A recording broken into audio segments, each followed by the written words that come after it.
My name is Madazon Can-Can. I'm a local drag king, radical educator, performer, and teacher.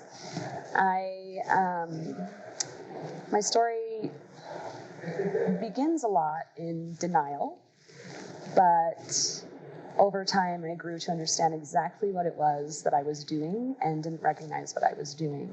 And a huge piece of that was getting on stage as a performance artist and it being witnessed in my truth to the point where I could see my own truth. And that's the community.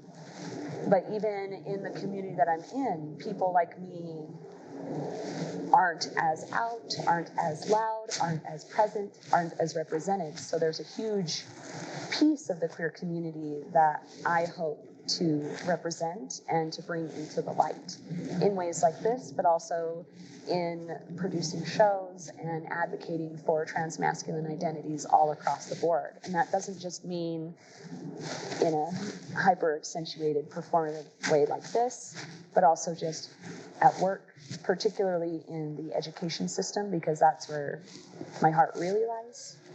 I'm really grateful to be part of the Five Husbands because I feel like this is a huge piece of my personal journey in being recognized as a masculine individual, and not just in this outfit, but in my energy, in the way I approach my relationships, in the way that I approach containers of exchange.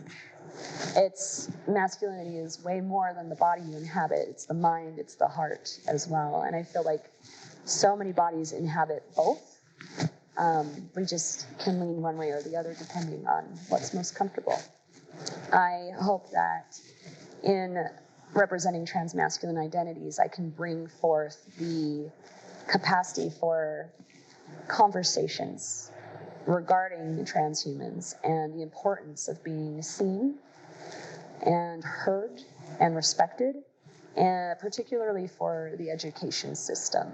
And that's going to be a very hard and arduous journey because there's a lot of resistance to people like me, people like us being in the school system or speaking about our identities in an open way. So the impact I hope to have is to continuously teach and represent and create space for the ones that are younger that don't see us, to have a connection to us and begin to see us.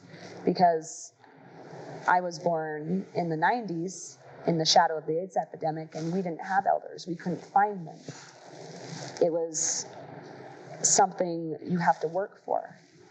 And I don't want the youth to have to live in a world where they can't see us and they can't see themselves grow old or be successful or be loud or teach.